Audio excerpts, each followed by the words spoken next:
Joyeux Noël, comment ça va? Ah, débordé, envie de mourir. Oh, je savais que c'était la merde, mais à ce point. Évidemment que c'est le bordel. Sous contrôle mental pendant 10 ans, je me retrouve à gérer les problèmes ancrés dans mon entreprise avec des technologies que je connais pas du tout. J'ai du mal à comprendre comment ça marche ce truc-là, là. Disney X ou je sais pas quoi, là. Disney Plus? Ouais, voilà, les films sont sur Internet maintenant. On a toujours pas détruit Internet. Non. Alors ça servait à quoi de faire Chicken Little? Le rapport? Bah, Chicken Little, c'est en fait un virus informatique déguisé en film qui devait détruire les ordinateurs qui les téléchargent illégalement. Sans déconner. Ah bah oui, t'as cru qu'on a essayé d'en faire un bon film avec ce truc. Et ça là, on a fait un remake de Mulan dans un camp de concentration. Ouais, pour assurer les chiffres à l'international, vous collaborez tellement avec les Chinois qui vous laissent faire les touristes dans les camps où ils envoient les Ouïghours. Là. Ah, il avait dit qu'il se vengerait chez une fat pour s'être fait raser la tête dans Pirate 3. Ce mec a pas de sens de l'humour. Et ce truc là, Harry Potter chez les Men in Black là... Bah Artemis Fowl? Ouais voilà, d'où il sort lui? Tout ce que j'ai trouvé c'est une note d'Harvey Weinstein disant « Haha, bonne chance avec ça, couillon ». Donc je pense à couper nos contrats avec lui. T'embête pas, le mec est en tôle. Ah, on l'a enfin chopé pour le meurtre de Wes Craven. Non, on l'a chopé pour... Quoi? Ouais, il a tué et remplacé Wes Craven par un robot. Tu t'es jamais demandé pourquoi il avait fait 40 screams? En parlant de théorie du complot, je vois qu'il y a encore quelqu'un qui t'accuse d'avoir plagié le Roi Léo. Ouais, alors, d'où ça sort cette connerie en fait? Des ados de 40 ans qui veulent se sentir subversifs en disant à quel point vous êtes une entreprise capitaliste déshumanisée. Ouais, bon, bah, je me sens pas trop de les contredire sur ça. Et qui pensent que vous avez plagié le Roi Léo pour faire le Roi Lion. Ouais, genre, comme si j'avais le temps de jouer aux jeux vidéo. De quoi? À quoi? C'est pas un jeu vidéo, le Roi Léo? Non. Enfin, si, ça l'est peut-être. Je crois qu'il était dans le jeu vidéo Astro Boy sur Game Boy Advance, mais... Ah si, là, ce jeu sur PS5 qui est composé que d'une cinématique et des puzzles où un lion et une panthère cherchent des diamants. Non, ça c'est le roi et les lions. Ah ouais, voilà, ouais, c'est pas ça qu'on a plagié? Non, là c'est eux qui vous ont plagié. Oh! Ah bon, bah qu'est-ce qu'on a plagié alors? Le Roi Léo. C'est un manga. On a plagié un fruit? Bon, générique parce que ça va durer long.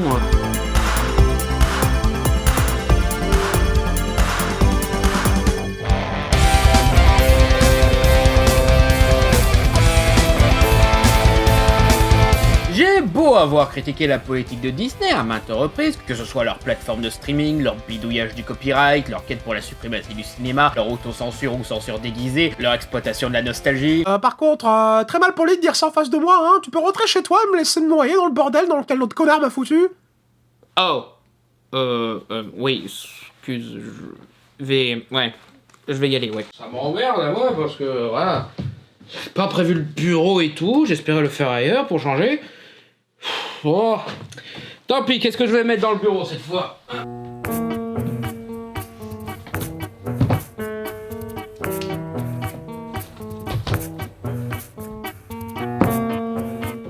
Donc oui, je n'ai aucun souci à critiquer Disney. Par contre, je ne supporte pas les anti-Disney primaires. Vous savez lesquels? Ceux qui critiquent La Belle et la Bête parce que c'est le syndrome de Stockholm. Ceux qui critiquent Le Bossu de Notre-Dame parce que ça trahit le bouquin d'origine. Ceux qui font des parodies edgy pour faire de Mickey un empereur du mal comme c'est original comme parodie. Et aujourd'hui, nous allons parler d'une critique très populaire parmi les anti-Disney, l'idée que le Roi Lion serait un plagiat de Django Telltale, écrit par Osamu Tezuka, que l'on connaît en France sous le titre de Le Roi Léo. Depuis des années, des otaku edgy rebelles qui se la pètent parce qu'ils regardent Death Note et du Miyazaki, et que c'était trop bien parce que ce n'est pas du Disney pour bébé. Je me permets de le dire parce que j'étais aussi comme ça quand j'étais ado. Colporte l'accusation comme quoi Le Roi Lion, probablement le plus connu des classiques Disney, serait en réalité un plagiat du manga Le Roi Léo, par celui qu'on appelle ironiquement le Walt Disney japonais. Cette accusation est tellement répandue que quand tu fais une recherche Google sur le mot Roi Léo, ou le titre américain Kimba, dès la première page tu tombes sur des vidéos et articles parlant de cette controverse. Disney en eux-mêmes ont bien sûr renié toute accusation, mais personne ne les croit car ils disent aussi que Mélodie du Sud n'a jamais existé et que rien n'est censuré sur Disney+. Donc c'est toujours aussi populaire de croire que Disney a plagié le manga au point de devenir un vrai marché exploité par des vidéos, livres, articles ou même des tweets de comparaison ou expliquant les similitudes, démontrant que le Roi Lion n'est qu'un sale plagiat. Il y a juste un tout petit problème. Qui a lu le Roi Léo? Non? Personne? Et vu l'animé Le Roi Léo? Non, toujours rien? Et parmi ceux qui prétendent que le Roi Léo est un plagiat? Non, toujours rien?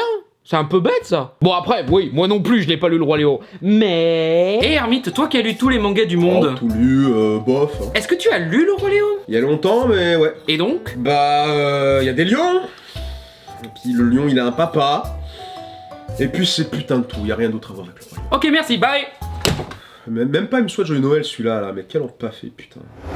Il en faut peu pour être un plagiat.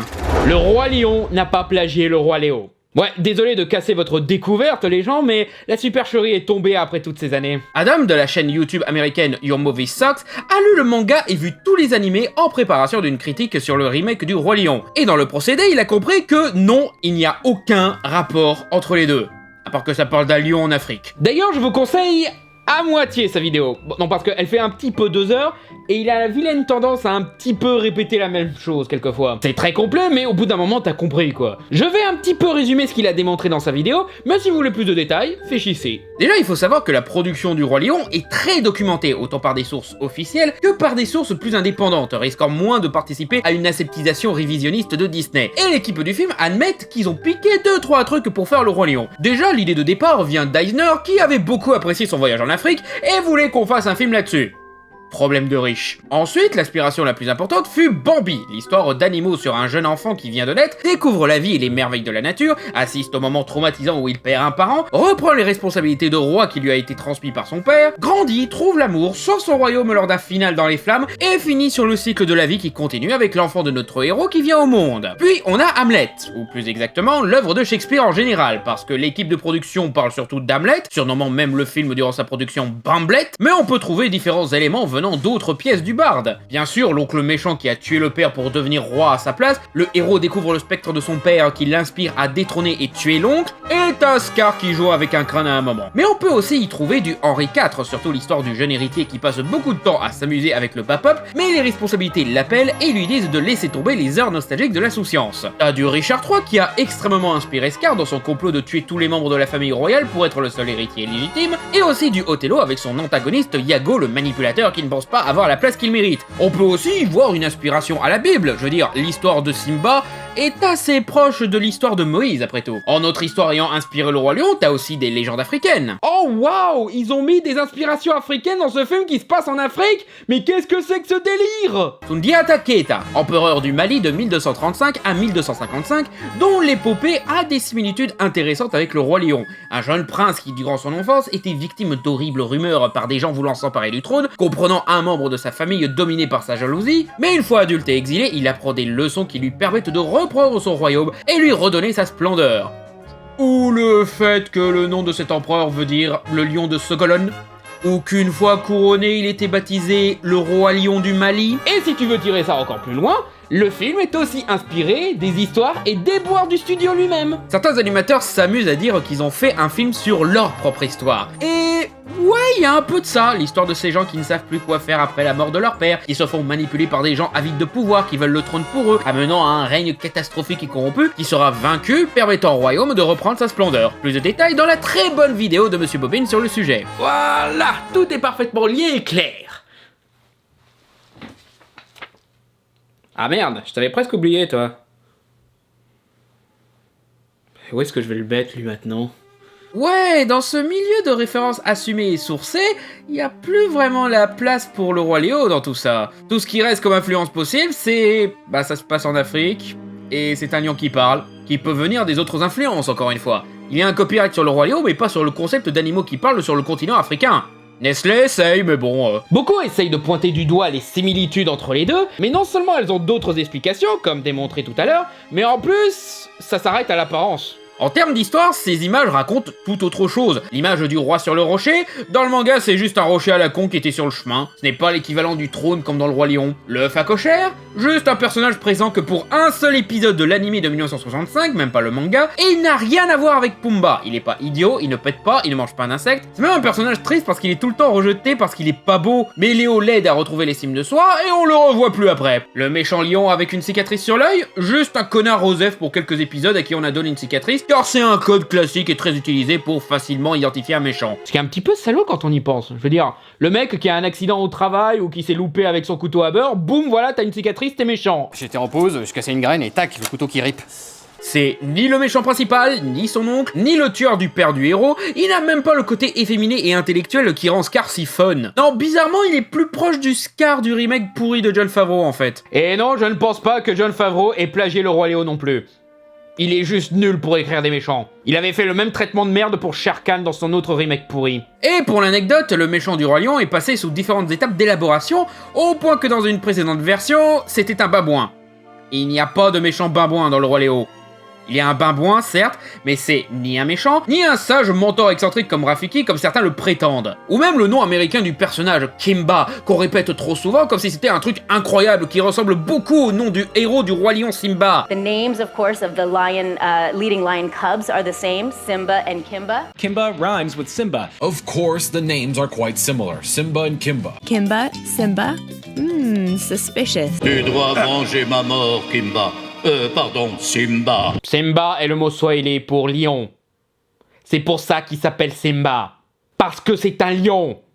10 sur 10 l'investigation. Et la plupart des personnages ont des noms swahili ou d'autres langues africaines du même genre. Pumba qui veut dire ignorant ou paresseux, Nala veut dire cadeau, Rafiki veut dire ami, Shenzi veut dire barbare, et Mufasa veut dire roi en Soto, une autre langue africaine. Et c'est aussi pour ça que Kimba s'appelle ainsi, seulement les distributeurs américains qui ont choisi ce nom ont remplacé la première lettre pour copyrighter le nom. Simba est même un nom répandu parmi les lions. Dans Jungle Comics, une BD des années 40, t'as certaines histoires parlant d'un lion qui s'appelait Simba. T'as un documentaire animalier de 1928 sur un lion sauvage qui s'appelle Simba, le roi des bêtes. T'as même un officier nazi qui a adopté un lionceau et l'a appelé Simba. Oh putain, maintenant que j'ai dit ça, on va avoir des tas de théories disant que le roi lion est pro-nazi, c'est ça? Bref, tout ça pour dire que non, Tezuka n'est pas le premier mec assez con pour appeler un lion lion, mais dans une autre langue. Et de toute façon, en VO, il s'appelle Léo. Qu'est-ce qu'on s'en fout du nom américain du chaton? Bon, après, Léo, ça veut aussi dire lion, mais bon. En fait, certaines de ces vidéos en deviennent particulièrement malhonnêtes à force. Je veux dire, certaines vidéos de comparaison prennent des extraits de l'adaptation du manga en film, Léo, le roi de la jungle, sorti en 97. Soit 3 ans après le Roi Lion. Là, vous allez sûrement me rétorquer que « Oh, mais c'est une adaptation fidèle du manga et de l'animé. Du coup, ces images viennent du manga et animé original. » Non, pas du tout. Ces images ont été créées spécifiquement pour le film, en fait. Du coup, sans s'en rendre compte, ces mecs viennent de prouver que le Roi Léo a plagié le Roi Lion.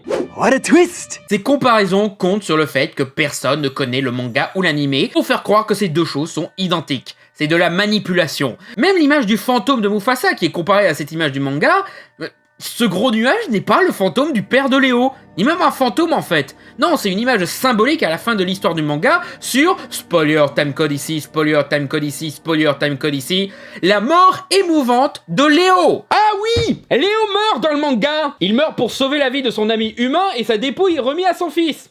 Ah oui, Léo il a des amis humains aussi. Et attends, mais du coup l'histoire n'a rien à voir.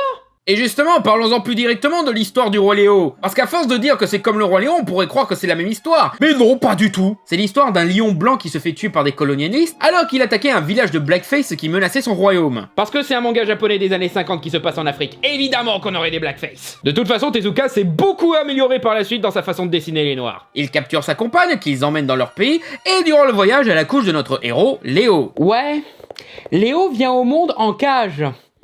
Pas exactement la même origin story, hein. Léo se perd en mer, rencontre différents humains et animaux qui l'aident dans son voyage, combat un espadon. Au sauver de l'espadon dans le Roi Lion, c'était le meilleur personnage. Dommage qu'il ait fait jouer par Roman Polanski. Il rencontre un groupe d'humains qui l'adoptent, lui apprennent des bonnes manières, à se tenir sur deux pattes, à s'habiller et... Oh putain!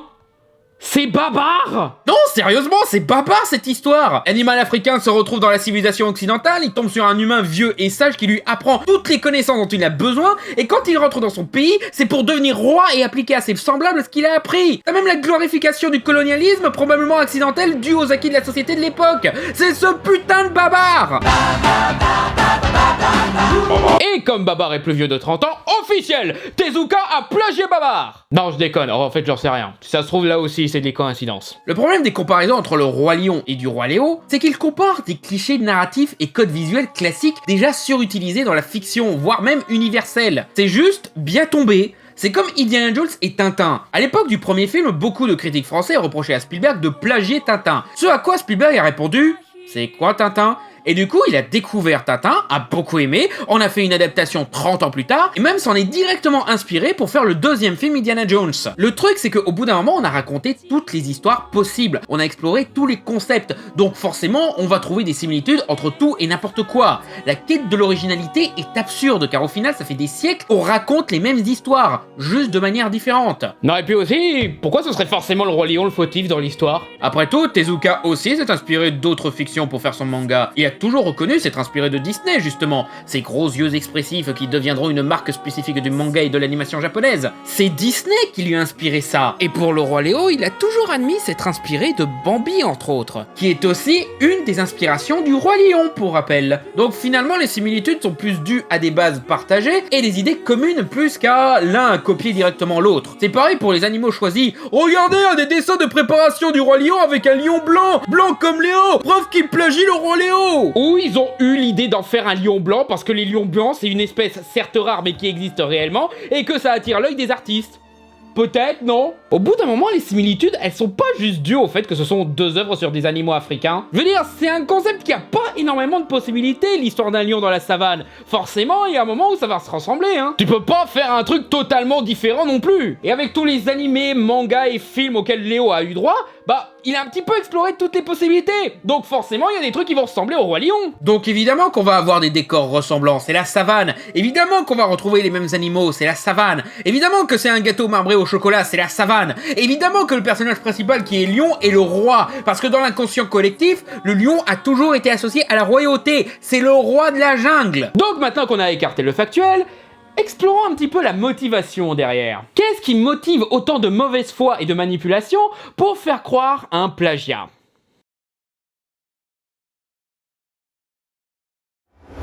Le complexe de la théorie du complot. Les complotistes sont des êtres fascinants psychologiquement, car ce sont des gens qui se sentent rejetés par la réalité ou pas assez bien considérés, qui sont frustrés que le monde ne fonctionne pas comme ils le voudraient ou qui n'ont pas la place de héros respectés qu'ils espéraient. Du coup, ils se cherchent une raison. Quelque chose qui expliquerait pourquoi leur vie semble incomplète, et se tournent vers la seule chose dont ils peuvent être fiers, le savoir. Donc ils utilisent leurs connaissances pour chercher des connexions et ainsi trouver une théorie qui résout l'énigme de leur mal-être et démontre qu'ils sont spéciaux parce que eux, ils savent. Genre imaginez que l'assassinat de Kennedy était une opération du gouvernement pour pouvoir fuir l'idée qu'un homme aussi puissant que le président puisse être tué par un connard anonyme. Imaginez qu'on n'est jamais allé sur la Lune parce qu'on ne peut supporter l'idée que les Américains aient gagné contre les Soviétiques ou qu'on n'accepte pas que l'espace ne réponde pas à la cosmologie de telle religion. 66 millions d'Américains pensent qu'on n'y est jamais allé. Et 66 millions d'Américains pensent que les extraterrestres se sont crachés à Roswell. Est-ce que ce sont les mêmes 66 millions? Imaginez que les pyramides et autres merveilles du monde ont été créées par des aliens, car on ne peut pas accepter que des civilisations qui ne sont pas occidentales et encore moins blanches aient pu accomplir de telles merveilles. Imaginez que les élections ont été truquées parce qu'on est trop immature pour accepter qu'on ait perdu une élection. Ou même imaginez que des méchantes féministes infiltrent Hollywood et veulent détruire la masculinité pour ne pas avoir à accepter que si la société évolue et permet désormais aux femmes d'avoir leur moment de fierté cinématographique, bah c'est juste l'ordre des choses. Et que s'ils sont célibataires, c'est pas que involontaire. Finalement, ce qui compte pour ces gens, c'est qu'on leur mente. Le Roi Lion qui aurait plagié le Roi Léo, c'est ça, une théorie du complot. Mais du coup, quelle est la motivation derrière cette théorie? Cette théorie est devenue populaire, comme pas mal de théories, grâce au début d'Internet. Début qui fut marqué par différentes préoccupations, comme le porno, les animations débiles, les musiques rigolotes, à quel point la menace fantôme c'est nul, à quel point South Park c'est bien, et les animés. Aimer les animés et les mangas était un statut marginal avant Internet. Vivre dans un monde où les dessins animés et les BD sont résumés à des trucs familiaux pour enfants, on se sent isolé de découvrir que ça pouvait être plus que ça. Et donc, grâce à Internet, ces marginaux ont pu communiquer avec d'autres marginaux, partager leur passion,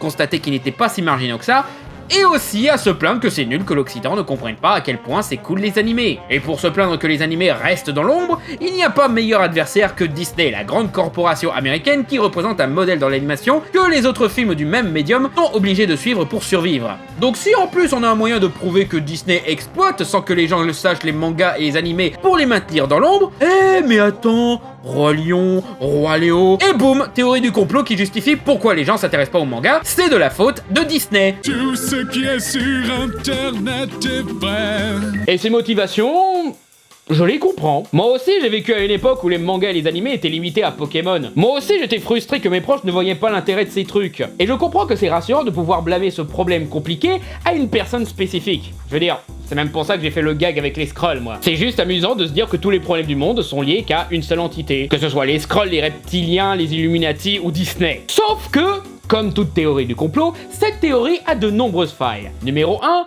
le snobisme.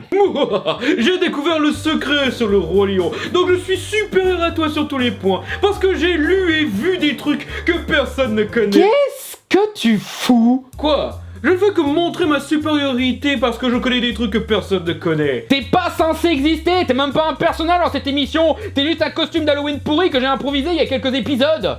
Mais enfin, ta vidéo a besoin d'un personnage pour illustrer de façon amusante tes propos. Qui d'autre peut remplir cette fonction? Joyeux Noël! Oh. Je croyais qu'on avait quelque chose de spécial, toi et moi. C'est pas ce que tu crois, Stéphane. Mais lui, il est pas censé représenter les fandoms hardcore, mais pas trop. J'arrive plus à suivre avec tes caricatures. Je déteste ta voix, je peux le tuer. Par pitié, fais-le. Mais non! Voilà, besoin d'autre chose? Ton avis sur la question comme quoi le Roi Lion aurait plagié le Roi Léo? Bonne chance avec ça. Ouais. Donc, de quoi on parlait déjà? Ah oui, les théoriciens du complot. Ce sont juste des êtres snobinards qui veulent se sentir supérieurs aux autres parce que eux, ils ont décodé la matrice. Le problème, c'est qu'ils s'arrêtent là. Maintenant, tu sais que le monde est une simulation créée par des machines qui exploitent l'humanité. Wow. Et du coup, on fait quoi? On va le répéter à tout le monde pour qu'ils sachent à quel point on est des génies qui ont trop compris le monde et imposé notre vision du monde sur Internet. Et? C'est tout. Quoi, sérieux? On va pas mener la révolution, combattre les machines, changer le monde? Pourquoi faire? On sait, on a gagné, et si on change le monde, on n'aura plus raison, on sera plus exceptionnel pour savoir ça. Mais du coup, rien ne va changer en fait. Oui. Tu veux un savane? Problème numéro 2, ils n'appellent pas au moindre changement. Théoriser et balancer ça dans quelques tweets ne change rien. Je vais même dire ça aggrave le problème. Car à force de répéter encore et encore la théorie, elle devient banale. Elle ne fait que conserver le statu quo, ce qui quelque part arrange bien les complotistes. Car tant que le problème existe, ils seront des héros de dénoncer ce même problème. Preuve en est, répéter encore et encore que le Roi Léo a été victime de plagiat par Disney, on pourrait croire que ça pourrait redorer le blason de ce pauvre manga et ça lui donnerait la reconnaissance qu'il mérite. En fait, non. À l'heure actuelle, beaucoup de personnes connaissent le Roi Léo uniquement comme étant le manga que Disney a plagié. C'est le chapitre le plus complet sur sa page Wikipédia. Et bizarrement, depuis que le secret a été dévoilé, ça n'a pas fait décoller les chiffres de vente du manga ou des DVD des animés. Même ceux qui font des vidéos sur cette histoire de plagiat admettent ne pas avoir lu le manga. Non mais tu te fous de ma gueule? Tiens, c'est un petit peu comme si le secret que vous avez découvert n'était pas vraiment un secret. Et que pendant que vous vous félicitez d'avoir révolutionné le monde rien qu'avec votre cerveau, le monde n'a rien changé et a même intégré votre rébellion au statu quo. Ce qui amène au problème numéro 3, participer à cacher de vrais problèmes qui méritent bien plus d'être dénoncés. Pendant qu'on se plaint du plagiat du Roi Lion, Disney continue tranquille d'étendre son empire sans que personne s'y oppose. Il continue à racheter la moitié d'Hollywood, à faire des magouilles avec les gens de la Fox, à arnaquer les créateurs et leurs films classiques en faisant des remakes live et se faire du pognon sans devoir partager les revenus avec les vrais génies de ces films-là. Ou encore leur tentative de copyrighter la fête des morts mexicaine, ou leur saloperie sur les lois du copyright qui sont vraiment liberticides, ou même d'autres plagiats, genre Aladdin dont on a remarqué pas mal de similitudes avec le film Mort-vivant, le voleur et le cordonnier de Richard Williams, et dont la théorie de plagiat est plus crédible sachant que le projet est passé entre les mains de Disney avant qu'ils ne le mettent entre les doigts de trou du cul Weinstein pour qu'il gâche le film et le force à un modèle Disney-like, plagiant et détruisant l'original en gros. D'autres ont aussi mentionné Atlantide et révélé un supposé plagiat d'un animé connu, Nadia et le secret de l'eau bleue, avec des similitudes bien plus spécifiques qu'entre le Roi Lion et le Roi Léo. Mais ça fait limite moins scandale. Bon après oui, là aussi les similitudes peuvent être dues à une coïncidence comme avec le Roi Léo, juste due au fait qu'ils ont eu les mêmes références, à savoir Jules Verne. Non et puis moi j'ai toujours plus vu un plagiat à Stargate Canada, comme quoi hein. Même des défauts plus concrets du Roi Lion, tu pouvais critiquer le fait que le film a un côté royaliste et pro-statu quo problématique. Plus de détails dans la vidéo de Bolche Geek. Ou le fait que Disney exploite le film à son paroxysme au point de perdre son essence avec des séries, des remakes nuls et tout. Les théories du complot servent les puissants, car ils donnent un os à ronger au peuple pendant qu'ils font d'autres saloperies en à côté. Je veux dire, au moins ma connerie avec les scrolls, je la garde au niveau de l'interprétation volontairement absurde. Et surtout comme support pour rappeler de vraies saloperies qui se passent vraiment et qui sont sourcées et prouvées. Genre l'extrême droite qui infiltre les milieux geeks en profitant de leur névrose pour les rameuter à leur idéologie politique. Comme l'a fait le gouvernement Trump. Trump qui d'ailleurs soutient énormément de théories du complot. Même les plus délirantes balancées par Alex Jones. Parce que ça l'arrange qu'on s'acharne sur ces faux complots pendant que lui, il détruit la liberté des Américains. Et en soutenant ses combats à la Don Quichotte, il rend ses supporters plus avides de sang et dévoués. Alors que... mec, t'as été président 4 ans quoi. Nous fais pas croire que t'es victime du système. Et problème numéro 4, On n'est plus dans les années 90. Et je dis ça non seulement par rapport aux théories du complot qui maintenant sont très facilement débunkables grâce aux connaissances et aux sources vérifiables avec un peu de recherche grâce à cet outil qu'on appelle Internet, le même qui permet aux théories du complot de naître et de se répandre, c'est comme l'anneau unique, le lieu où il a été créé et le lieu où il peut être détruit. Mais aussi par rapport à la motivation de combattre Disney et soutenir les animés et mangas. Les choses ont changé. Les animés sont plus marginaux, ils sont acceptés et même célébrés en Occident depuis un moment. Et un de ceux qui a participé à ce succès, c'est Disney. Pas par bonté de cœur, bien sûr, mais voilà, c'est Disney qui a distribué les Ghibli en international via Buena Vista, participant donc à leur démocratisation dans le cinéma occidental, surtout hollywoodien. Le tout en leur donnant une petite place aux Oscars. Ils l'ont fait surtout pour capitaliser sur un succès étranger et avoir des Oscars, mais voilà. Disney a littéralement plus soutenu l'animation japonaise que les pseudo-rebelles qui l'accusent d'avoir plagié Tezuka. Les animés sont intégrés à la culture occidentale. Ils inspirent même d'autres Disney. Félicitations, vous n'êtes plus un marginal pour aimer des hentai. Ils ont fait un épisode de The Office sur vous. It's called hentai, and it's art. On a toujours du mal à faire comprendre que l'animation peut être plus que la Reine des Neiges, les Mignons ou les Looney Tunes, mais au bout d'un moment, est-ce vraiment la faute de Disney? Je comprends cette frustration, croyez-moi, mais on est à un stade où c'est déraisonnable de blâmer qu'une seule entité. D'accord que la suprématie de Disney n'aide pas, mais n'a-t-on pas assez d'exemples populaires pour prouver que l'animation peut être bien plus que ça? Tant qu'à faire, blâmer aussi les Ghibli et d'autres films d'animation japonais comme Your Name de participer à l'uniformisation d'une animation japonaise propre, acceptable et grand public, car eux aussi on pourrait dire que leur succès planque le fait que l'animation, ça peut être aussi Akira, Evangelion, Promare ou Ghost in the Shell. Donc au final, est-ce que le public, les critiques institutionnelles et les distributeurs ne font pas aussi partie du problème? N'est-ce pas le fait qu'il y en a encore parmi eux qui sont complètement ignorants au potentiel de l'animation? Parce que du coup, la solution, ce serait plutôt d'instruire les gens sur ces œuvres méconnues, autant pour l'animation japonaise que pour le manga. Et ça, c'est un travail qui revient aux fans. Après tout, c'est ça l'intérêt d'Internet, partager les passions, pas rabaisser les passions des autres pour imposer la nôtre comme supérieure. Pour ça, on a déjà l'école et la télévision. Ces gens ont tellement perdu de temps à noter les ressemblances entre le Roi Lion et le Roi Léo qu'ils ont complètement oublié d'expliquer pourquoi le Roi Léo c'est génial et qu'on devrait le lire. Tu m'étonnes que du coup les gens ils retiennent que ça. Tu ne leur as pas donné de raison d'en avoir quelque chose à foutre du manga. Preuve en est, les gens ont même pas capté que le manga n'a rien à voir avec le Roi Lion. Ce qui prouve bien que toutes ces merdes ont pas du tout incité les gens à lire le manga. Et si au final, au lieu de faire du mal à Disney, ces gens-là ont fait du mal au manga lui-même?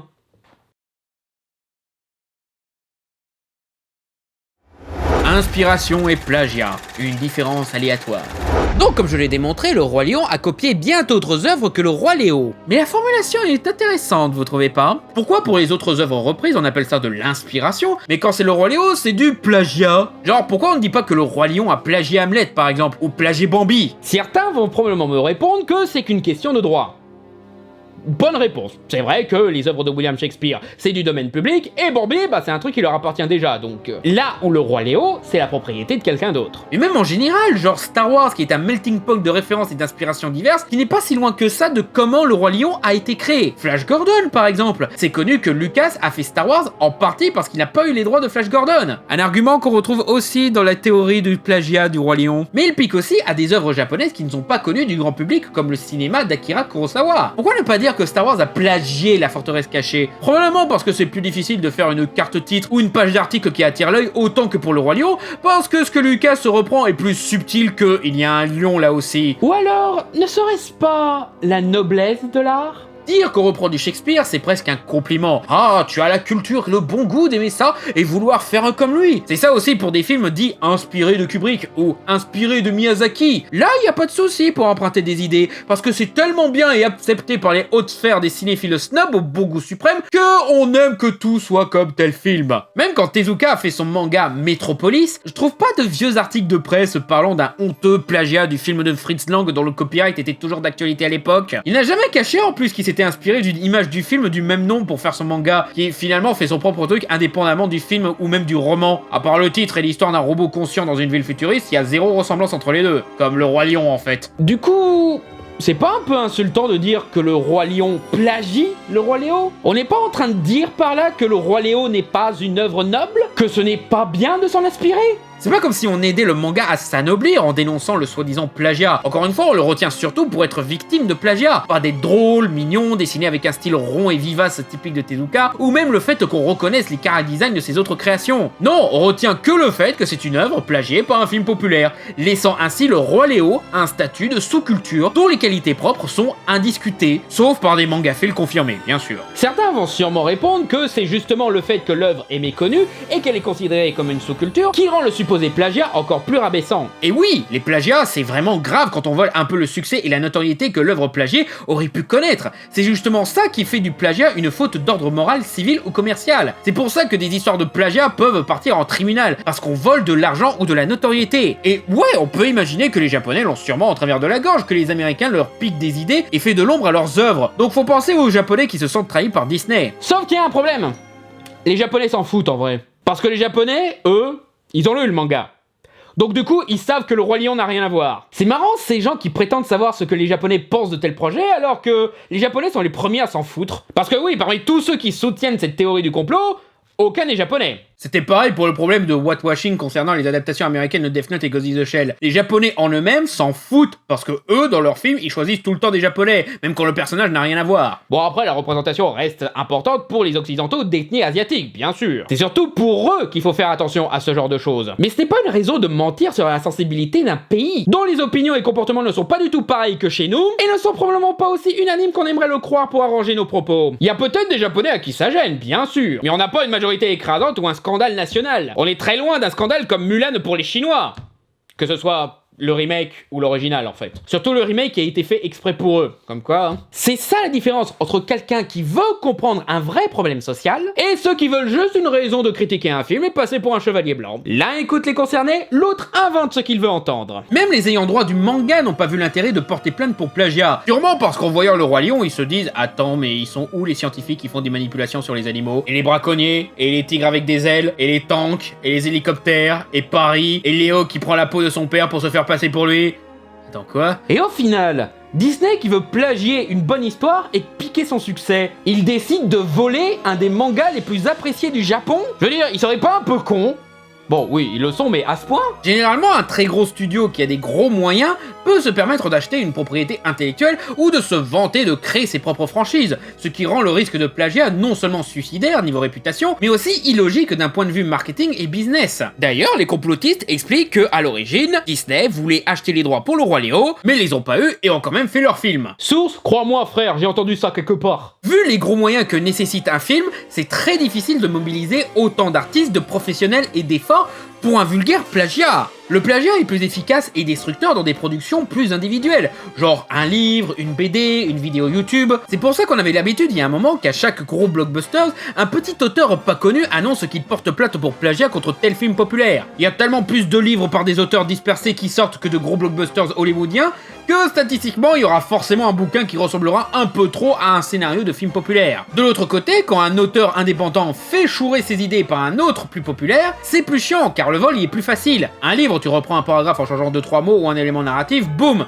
Une BD, tu décalques un dessin ou une photo préexistante, boum. Vidéo YouTube, tu prends une vidéo américaine rigolote, tu refais les mêmes blagues en français avec ton téléphone portable pourri et Windows Movie Maker, boum. C'est d'ailleurs pour ça que les plagiats, c'est plus le style des petits studios, ceux qui font les séries B et les séries Z, qui ont tellement pas de talent et de reconnaissance qu'ils peuvent se faire remarquer uniquement en plagiant des trucs connus. C'est sur ça que repose la filmographie d'Asylum justement. Là où les gros studios, ils peuvent pas se permettre de prendre ce genre de risque. Donc si vous voulez défendre la culture japonaise contre une corporation américaine qui les arnaque, bah y a un tas d'autres trucs beaucoup plus importants à taper dans le genre série à 2 cahuètes pour budget. Genre je sais pas moi, Power Rangers. Cette série qui n'a aucune race et aucune réputation respectable, qui n'a fait que récupérer des images de Sentai et les remonter pour les rendre plus américains. Et eux, non seulement ils invisibilisent les séries type Super Sentai japonais, mais encore pire, ils empêchent leur distribution internationale. Bah oui, parce qu'un connard a décidé que l'Occident n'aimerait pas à moins de mettre des blancs, les Super Sentai sont donc bloqués avec Power Rangers. Ils ne sont jamais distribués dans leur version originale. Là où le Roi Léo, sans souci en manga, en animé et en long métrage en Occident. D'ailleurs, Léo le Roi de la Jungle, disponible sur Prime Video si vous voulez voir. Le Roi Léo et Tezuka n'ont pas besoin de ça.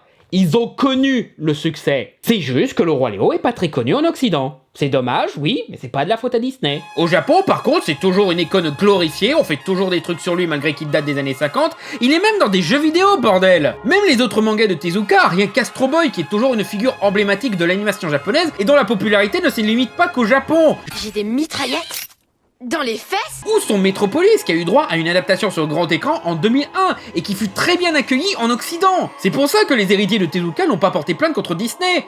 Quel intérêt? On se porte très bien. Disney peut pas nous voler ce qu'on a participé à créer. On est littéralement les papas du manga. Donc pas la peine de porter plainte. Le roi Léo n'a pas besoin d'être défendu. Il se défend très bien tout seul. Limite, vous lui avez fait plus de mal que de bien en le défendant contre le méchant Disney. Et Tezuka, non seulement est ultra célèbre au Japon, c'est le Disney japonais encore une fois, mais son œuvre a inspiré deux médias fascinants, les mangas et les animés, qui reprennent par tradition ses codes et son style.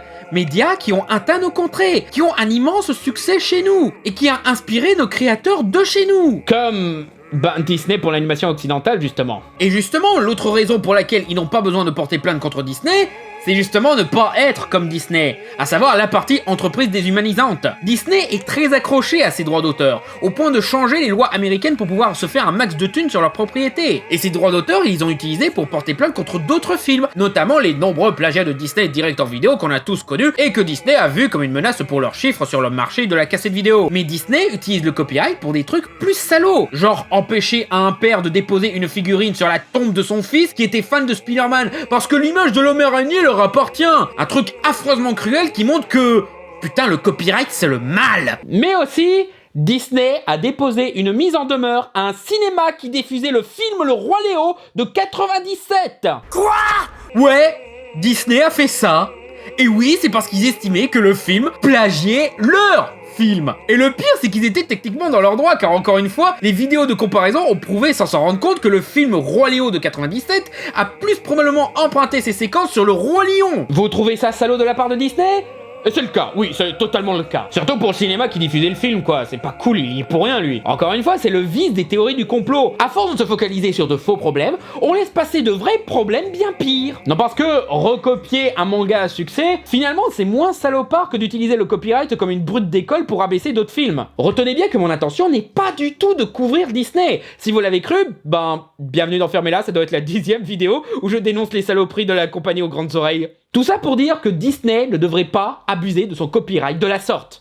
Mais les mecs qui ont les droits du Roi Léo non plus, en fait. Non, parce qu'en fin de compte, qu'est-ce qu'on s'en fout de qui a plagié quoi? Ayons moins peur du plagiat, croyons à l'exécution. Maintenant que j'ai bien expliqué en quoi non, le Roi Lion n'est absolument pas un plagiat du Roi Léo, imaginons que c'est le cas. Imaginons que Rob Minkoff, Roger Allers et Jeffrey Katzenberg, ou d'autres gars ayant posé sur le film, aient confirmé que le Roi Lion est un plagiat. Qu'est-ce que ça change? Si ça reprenait tel quel des éléments qui ont fait le succès au Japon du manga pour créer un succès international avec leur film, ouais, là c'est du plagiat, ce serait une faute morale condamnable, car c'est voler une idée et un succès potentiel, tout ça, mettre ici tête de Gad Elmaleh. Mais concrètement, qu'est-ce qui est bien dans le Roi Lion? Parce que finalement, c'était pas l'originalité du concept ou l'histoire qui fait qu'on a tant aimé ce film. Encore une fois, ces éléments sont ultra classiques. Non, ce qu'on aime, c'est les personnages, c'est la musique de Hans Zimmer, c'est les chansons d'Elton John, c'est la mort de Mufasa, c'est l'émotion, c'est l'animation, le moment épique où Simba combat Scar. Que des éléments qui n'existe pas dans le Roi Léo. C'est ça qui en a fait un des plus grands films d'animation et le gros succès qu'il a été. Il a pris un concept de base, lion dans la savane qui parle, et il l'a exécuté de façon totalement différente et magistrale. Car c'est bien ce qui compte le plus dans un film, l'exécution. Ça, même si le Roi Lion a copié des éléments de surface, l'exécution reste une qualité qu'on ne peut lui enlever. Le remake est justement une preuve ultime que reprendre exactement la même histoire à la scène près ne suffit pas. Ils ont enlevé tout ce qui rendait le film bon, son exécution soignée et pertinente, sa mise en scène efficace, son attention aux émotions, ses couleurs chatoyantes, l'expressivité de ses personnages, etc.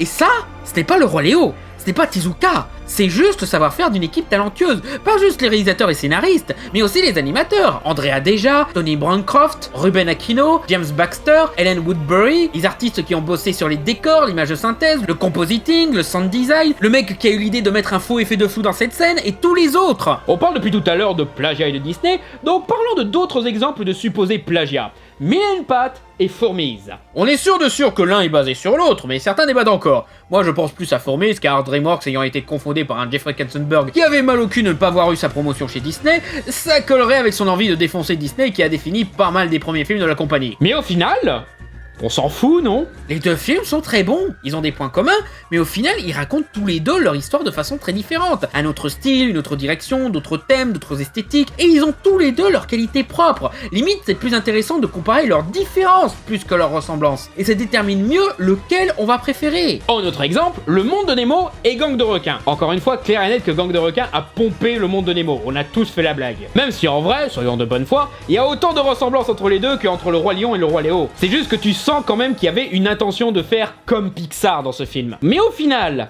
est-ce que c'est vraiment le plus gros problème de ce film? Le film est à chier, mais pas parce que ça plagierait le monde de Nemo, mais parce que l'humour est lourd et repose que sur de la référence sur des conneries populaires. Les personnages sont détestables et affreusement moches, et l'univers n'a aucun sens. Genre, ils ont les dents de la mer dans leur monde, et il y a un restaurant de sushi. Dans un monde de poissons, il y a un restaurant de sushi.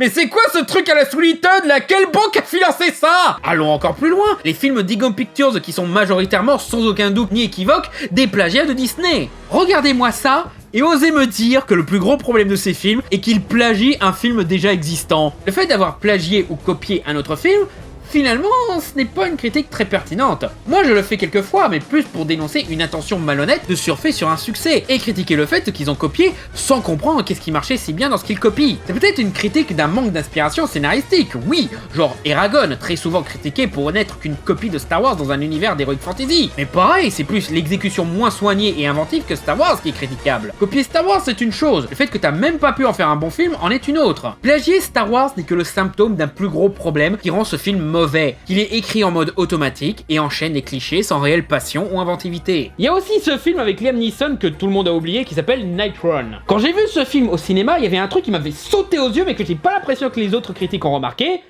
c'est les putains de sentiers de la perdition. Mais genre c'est point par point la même histoire. Un vieux chef mafieux, très ami avec un de ses associés, qu'il limite considère comme son fils ou son frère, mais le fils de cet homme devient le témoin gênant dans une affaire du mafieux, et l'homme est obligé de trahir son seul ami pour protéger son fils. Commence une chasse à l'homme où le héros tue le fils du mafieux, tue le mafieux dans une scène tragique, et sur le chemin ils affrontent un super tueur professionnel que le héros arrive à neutraliser une fois, mais quand toute l'histoire est réglée, que le héros et son fils sont à l'abri dans une maison isolée, et que tu sens que le générique arrive, le super tueur revient pour se venger, tue le héros avant de mourir à son tour, même le coup du héros qui le tue pour que son fils n'ait pas à se salir les mains, c'est le même film. Et le plus drôle c'est que finalement, c'est ce que j'ai le plus apprécié dans ce film, parce que la partie action, bof, la mise en scène, bof, la relation père-fils, bof, ce plagiat a surtout permis au film d'avoir sa plus grande qualité, la relation entre le héros et son vieil ami, chef de mafia. Ce sont les meilleures scènes du film, et Liam Neeson et Ed Harris sont très touchants. Ça marche, putain! Et s'ils n'avaient pas décidé de plagier les sentiers de la perdition,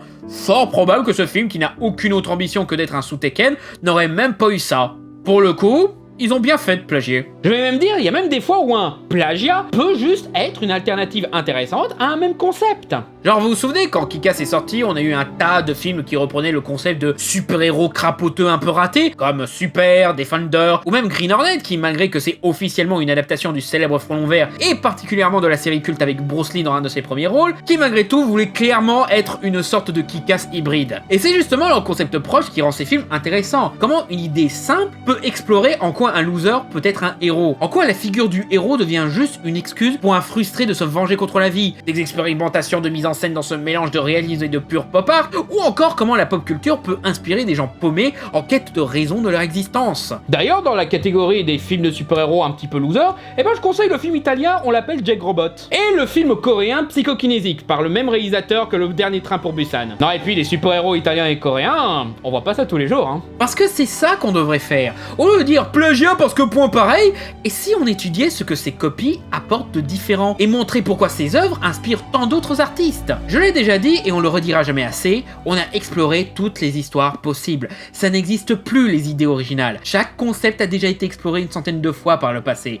Donc au lieu de se plaindre que l'idée a déjà été faite genre... Les Simpsons l'ont fait, les Simpsons l'ont fait. Et si on étudiait plutôt comment ils l'exploitent? Si deux histoires ont un concept proche, Ne comparons pas pour critiquer un manque d'originalité, mais comparons pour voir comment les deux histoires se différencient et ce qu'ils en retiennent. Plagiat ou pas, Le Roi Lion a fait son truc, et c'est justement pour ça que les gens adorent tant ce film. Et Le Roi Léo a fait son truc, et c'est justement pour ça que c'est devenu une icône du manga qui influa le genre de façon indélébile. Ça sert à rien de se battre, alors qu'au final, les deux bords ont le même but, émerveiller les enfants et leur raconter de belles histoires sur la vie. Je vais même dire, peut-être que Tezuka apprécierait que son œuvre inspire de tels films, et qu'ils participent à leur tour à émerveiller des enfants.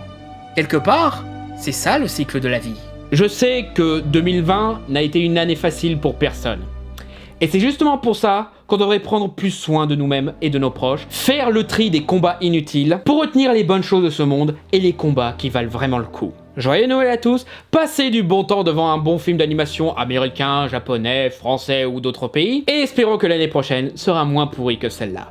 Bon, ça c'est fait, maintenant reprenons Big Bang Theory. Merci d'avoir regardé cette vidéo, n'hésitez pas à liker, partager, commenter et vous abonner. Et si vous voulez soutenir l'élaboration et l'amélioration de mes vidéos, vous pouvez déposer un don sur mon Tipeee, lien dans la description, où vous aurez droit à des exclusivités comme voir un Fermez-la un jour en avance, votre nom générique, des badges et t-shirts, un choix de jeu pour un live ou de film à critiquer pour une petite vidéo sur la chaîne. Mais vous pouvez aussi déposer un don sur Utip, lien aussi dans la description, pour les exclus, mais surtout pour des tas de goodies, t-shirts, sweats, mugs, coques de téléphone et même des stickers. J'espère que la vidéo vous a plu et à bientôt sur Fermez-la.